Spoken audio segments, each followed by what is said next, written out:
السلام علیکم ورحمۃ اللہ وبرکاتہ۔ کیسے آپ لوگ؟ امید کرتا ہوں کہ آپ لوگ خیر و عافیت کے ساتھ ہوں گے۔ اللہ تعالیٰ آپ کو ایسے ہی خوش رکھے۔ دوستو، آج کی ویڈیو میں ہم جانیں گے سب سے زیادہ استعمال ہونے والے اردو الفاظ اور اس کے معنی۔ تو آج کی ویڈیو بہت خوبصورت ہونے والی ہے، آخر تک ویڈیو کو دیکھیے اور اپنی صلاحیت میں اضافہ کیجیے اور اردو کا ذخیرہ حاصل کریں۔ چلیے ہم بلا چوچرا ویڈیو کو شروع کرتے ہیں۔ آپ دیکھ سکتے ہیں کہ پہلا الفاظ ہے، پہلا الفاظ ہے احسان۔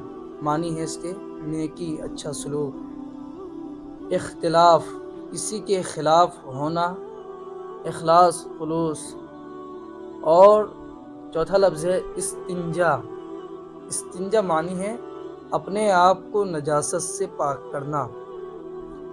اقتدا، ہم لوگ بہت کہتے ہیں اقتدا، سنتے ہوں گے آپ، پیروی کرنا، امام کے پیچھے نماز پڑھنا۔ انجام، خاتمہ، آخر، انتہا، کہتے ہیں نا آپ کا انجام ایسا ہوگا ویسا ہوگا۔ اور ہے آرام، یہ فارسی لفظ ہے۔ تسکین، چین، راحت، اطمینان۔ آستان، چوکھٹ، بزرگوں کے مزارات۔ آسمان، فلک، آکاش۔ آغاز، شروع، ابتدا، کبھی بھی بول سکتے ہیں آپ کہ آغاز یعنی شروع کیجیے، ابتدا کیجیے۔ آفتاب، سورج، سورج، دھوپ، سورج اور دھوپ۔ آسرا، ہندی الفاظ ہے، آسرا ہندی لفظ ہے، سہارا، بھروسہ، وسیلہ۔ آشرم، ریشو، سادھوؤں کے رہنے کی جگہ۔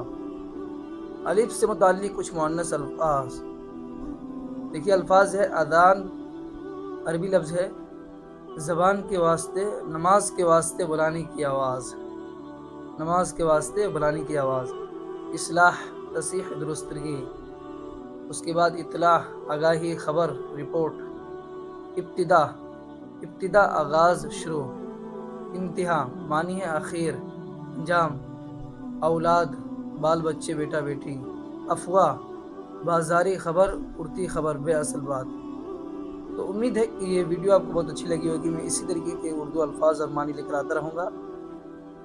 آپ اس ویڈیو کو زیادہ سے زیادہ شیئر کریں، اور اگر آپ ہمارے چینل پر نئے ہیں تو آپ مجھے سبسکرائب کر لیں۔ میں اسی طریقے سے 10-20 اردو کے الفاظ اور معنی لے کر آتا رہتا ہوں۔ چلیے ملتے ہیں نیکسٹ ویڈیو میں، جب تک کے لیے السلام علیکم۔